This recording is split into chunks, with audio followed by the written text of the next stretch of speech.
So we left talking about finding the trend line. A trend line is a best fit linear situation for your given data. And with the trend line, last year in Algebra 2, you focused on your least squares. So remember that word, least squares model? Because we want the smallest displacement between our actual values and our predicted function, right? Our situation here, okay? So, yes.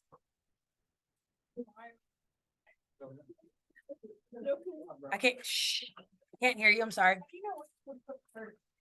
What do you mean? Like which value? It doesn't matter as long as you're vertically lined up together. Yeah. Okay.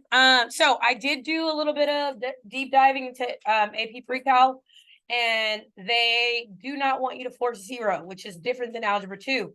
They want you to call whatever the first one is 1, because in Algebra 2 they have us forcing it at 0. But however, for AP pre-cal, they do not want us to assume that its starting value is our 0.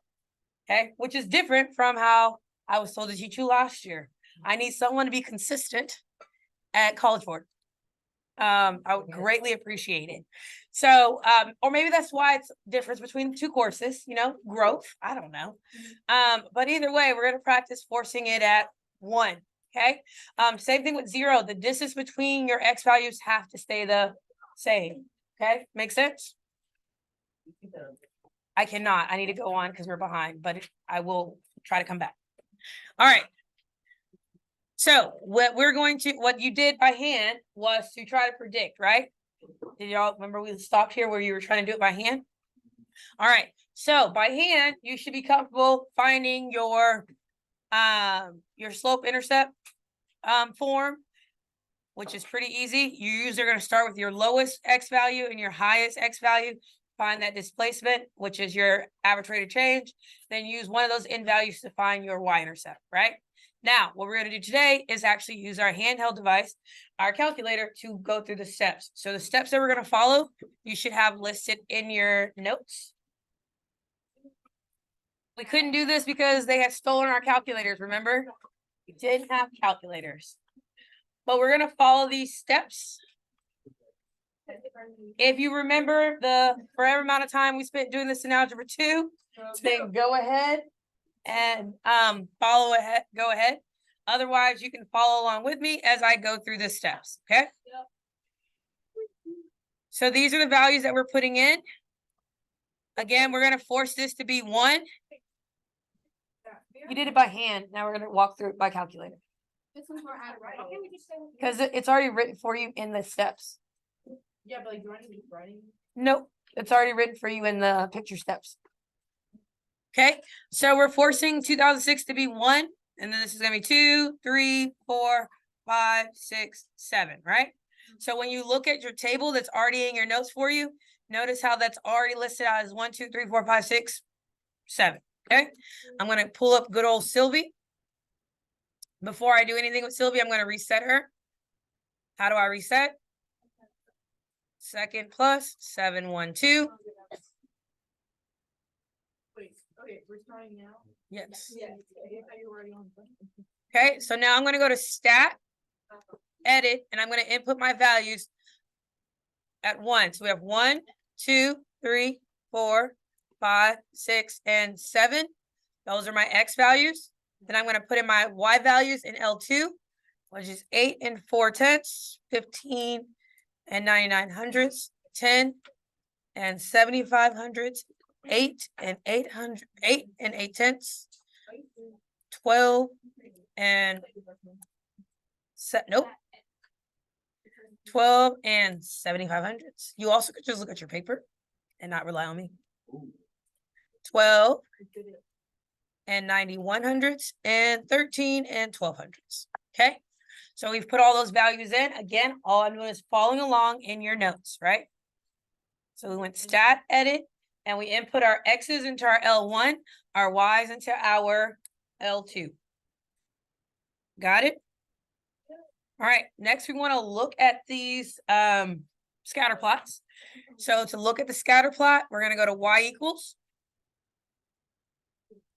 Once you're in Y equals, you see where it says plot 1? We're gonna arrow up to plot 1 and hit enter. Okay, what this does is it turns on our plot 1 for us. If you want to dive deeper into plot 1, you can press second y equals and you can like click on it and see the screen that's here, but it's really not necessary. As long as it's turned on, that's all that matters. Make sense? So y equals, I went up to plot 1, press enter, turned it on. So then now it's bolded. That's how I know that plot 1 is turned on, because it is bold. Got it? All right, now I need to see my points. To see my points, you can't just press graph. You have to press zoom stat, which is 9. So I'm going to go to zoom and go to 9 for zoom stat. So I went from y equals to zoom, then down to 9 for zoom stat. Now when I do that, it plots my points in a window that I can see them.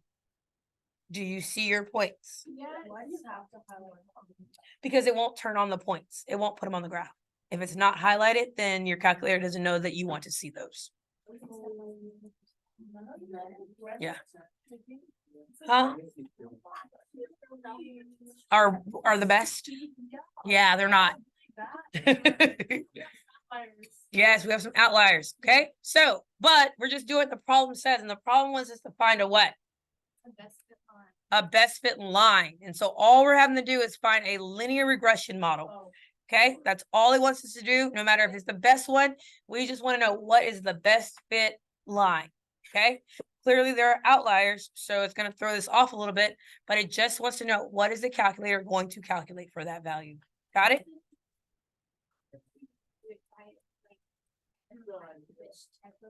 Yes. So when they ask us for the best regression model, yes, but they're asking for the best fit line. Yep. So they want us to find a linear situation. So in order to do that, we're going to go to stat, calc, and we're going to go to linear regression. Do we see that? Wait, is it 8 or 4? Stat, calc, linear regression. Just go to the first one. It's been the same thing. All right, now this is where the next part, if you want this to graph for you, and this is where it gets tricky. Okay, in order for it to graph for us, we need to make sure that this says, where it says store, it needs to say y1 or y2, but we needed to say those numbers. Okay, in order to do that, why does TI-84 have it hidden in their system? I do not know, but we do have to press all of these things to get there. Okay, so we have to press vars. Then we're going to arrow over. Then we're going to go to y vars function. And then now I can select it to be in y1. Does that? I'm going to do it again. So again, I went to vars, y vars, 1 for function, 1 for y1. Look this way and you will know also. No, I'm just saying, how do I remember this? Very carefully, with practice. Okay, okay. We did this so much. We did so much last year. It was like half of Algebra 2. It was like, It exists, bro. I don't remember. well, all right, and now we're going to calculate. Just sit on the table. We started the graphic. Now you calculate. All right, we're going to round our values to the nearest, I think they want us 3 decimal places. So our solution here is y equals, we have 357 thousandths x plus 10,389. Okay, now if you hit graph, you will see that line on your thing. That is our line of best fit. It does not go through any of our points, but it's the least squares distance. Does that make sense? Remember? Yeah. That whole least squares, it's the line that has the smallest distance between our points. Do y'all remember us doing in Algebra 2 that Desmos, where we had to move the line to try to get your number down to the smallest square area? I don't remember. Vaguely? No, nobody? Okay. Those was the one. The line moved. And when if it's really far. then Exactly, it's changed the area of it and then it kept shrinking the number. Okay, And I'll show y'all later. But that's your least square. So this is our line of best fit. With this line of best fit now, we're now going to make predictions. Okay. So because it's in our what do you call it? Our Y1, our Y equals already, we can go straight to our table to find the values that we want. Does that make sense? So if I'm looking for 2014, 2014 is how far from 2016? 2014 minus 2006 equals what? Oh, it's 16. Oh, I thought I said 14. I swear I said 14. You said, oh, you You said said 2014. It's 2016. Did I say 2016? Yeah. I thought it was so stupid. I was like, what? How? I was like, what? Okay, how far apart are these two numbers? 8 years. So when we're looking at, when we are talking, the reason why we ask for that is because our 0 is forced where? I mean, our 1 is here. So I need to know 8 years from here. So that means that when I look at the table, what value am I looking at? 8. One. If this is my 1 and I need to go 8 years from 1 on the table, what am I looking at? 9. 9. Thank you. Thank you. I was really concerned there, y'all. Okay. You guys say it a little louder. Okay, so there's an 8-year gap. So on the table for my function, I'm looking for 9. When x equals 9, what do I get? So I'm going to go to the table, second graph, scroll down, and what do I get when x equals 9? 13.03. So we're going to say 13.60 because it's money. Oh, yeah. Yeah. Our table represents the price per box of oranges. So using our predicted line, roughly in 2014, at the rate that the prices are going, a box of oranges will cost $13.60. What about 2015? How much would a box of orange cost? $13.96. That's because on the table, I'm going to be looking at x equals 10. And when x equals 10, the price I get is $13.96. Oh, cause I was at like the 14, I was like 2014, but that's 15.389. Okay. But then it's not. Are we okay with a linear model? Because now we're going to do a quadratic model review. Yes? Anyone not okay with the linear?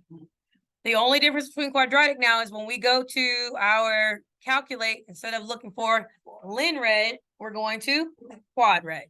All right, so let's do our last one. I'm going to reset my calculator. So that's going to be second plus 712. Oh, okay. Okay, so now they gave me my values. I don't have to change anything, do I? Nope, not years, just here. So I'm going to start by going to stat, edit, and putting in said values. So we have 0, 10, 20, 30, 40, 50, and 60. Can I clear the last one? That was the first thing we just did, sir. Second plus 712. So we have 122, 104, 86, 60, 8, 50, 38, and 27. Yes? Are we all in? All these steps are the same. So I'm going to go to y equals. I'm going to turn on my plot 1.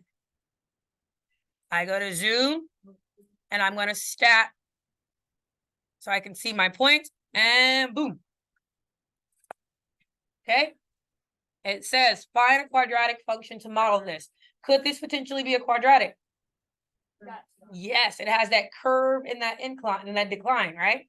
So we're going to create our quadratic. To get our quadratic, we're going to stat, zoom 9, calc, and then we're going to go to quad reg, which is 5. So this time, for this one, we have to go to quad reg, right? So again, we were here, y equals, turned on our plot. Then we went to zoom, press 9 to get our graph to determine is a quadratic a good fit. And then stat, calc, quad regression. Okay. We're gonna store it again. So, I feel like we did- did we Still y1. Did we still need to check on this cluster? Like, linear? No, we're not gonna check for linear. It only asks for quadratic. So we follow whatever it's asking us for. And it says, what is the quadratic function? So we're gonna go to vars, y vars, 1, 1. And that's because I wanted to store it in the calculator for me. Does that make sense? I hit enter. It's gonna think about it. And it says, here's your best fit. Boom. Okay. We're gonna round this to the nearest 3. Is that cool? So we have now, so that you can get points, I'm just encourage you to write this as a regression. To show that it's a regression model, you put a little party hat on it. So this is a regression model, not the actual model. Does that make sense? Yes. Okay. The actual model is saying that this is perfectly linear or perfectly quadratic, and I'm not estimating this value. Like I started with the formula and I created the table. Okay. Regression model, I started with the data and I created the model. All right. So here's my party hat. I probably should have used H and T, but that's okay. And that equals 008 x squared minus 2. Is it 082? Yeah. X plus 123 and 119 thousandths.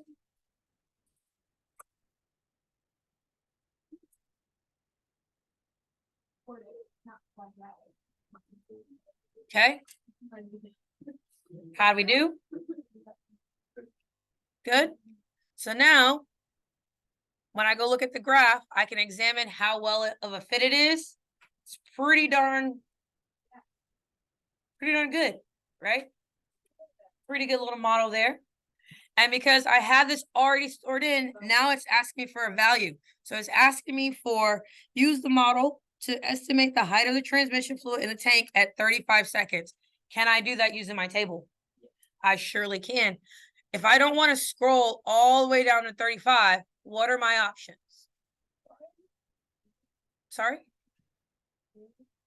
Second graph? Did you store it? Did you put the Y1 in? The vars? Give me a second, I'll come and look. All right, so really quick before I pop around to help. I can scroll all the way down, correct? That's an option. What's the other option? Anyone remember? I could do the ask. I can force my table, which is second window. Okay. Thanks. Okay. Second window. And I can say, I want the table to start at 35, or I can switch it from auto to ask. This is really good when your numbers are super large, right? Maybe you don't mind scrolling to 35, but if you had to scroll to 135, would you want to do that? But why? Not on the AP test. I would switch it from auto to ask. And what this allows me to do is to say whatever values I need that table to tell me. So if I need 35, I can type in 35. Okay. No, you can't. Huh? Yes. Only on the independent. So wait, like it already has it like pre-registered, so if you type in like 1,000, you can get to 1,000. So now when I go to 1,000, if I want to know the value at 1,000 seconds. Oh, that's cool. So it's already like in there. It's already like. It's calculating. The calculator is calculating. What? Yeah. I don't know where you were last year. I don't know either. That was a really long time. Okay. All right. So what is my height at 35 seconds? 59. We're gonna round to the nearest 3 decimal places, 59 and 725. 23, not 25. Cause I got 60.049. Or 35. 59.723. I got 59.723. Check your stats. Yeah, not a 5, it's a 3. I'm looking from here and it looks like a 5. It's really tiny. Linear is the cross. 59 point, huh? It asked me for a quadratic. Yes. Let me see. All right. The next thing is asking us, I will come around and help. Let me just finish this part. I will come around and help. Let me finish this part and answer your question specifically. The last part is asking for us, when does it hit 0, right? Yes. Okay. Leave it on, don't force it around. Yeah, don't force it to round. Yes, do not, because it rounds everything. All right. Oh, it's asking us 4. When does it hit the ground? Like, when will it be completely drained? So when I go back and look at my graph, I can see that it's getting somewhere, right? So it's asking it how long will it take for this to be completely drained? So in order for me to see this, I'm gonna need to change my view of my window, right? So I'm gonna need to expand what I'm looking at. So I'm gonna go to window. Could I just spend all my time zooming in and out? Yes. If that's what your heart tells you to do, by all means, zoom in and out. So couldn't we technically, just second window and put the dependent for it doesn't work. It doesn't work. Why? Because that's only used for a different program in the calculator that we don't use. Oh, we use it. Huh? No, it doesn't, it won't pertain to these problems. Yeah. I really appreciate it. All right, so I'm gonna expand my window so that I can see it. I'm gonna shoot up to 100. If you know, I hate seeing those little tally lines across the bottom, bothers my soul. I'm gonna shoot this up. I'm not even gonna touch the Y. I just need to be able to see the X. And I'm gonna see what happens. So you only choose what X? I only expanded my X axis to see. And you choose the choose. So will it eventually become a negative? So when I look, hey, that's what we're seeing. And I needed to change my Y's. So when I go to the Y's, I need my Y's to be a little bit smaller. Let's just go ahead and go down to, I don't know, negative 100. I really don't care. The minimum. Yep. I changed to negative 100. I'm going to hit graph.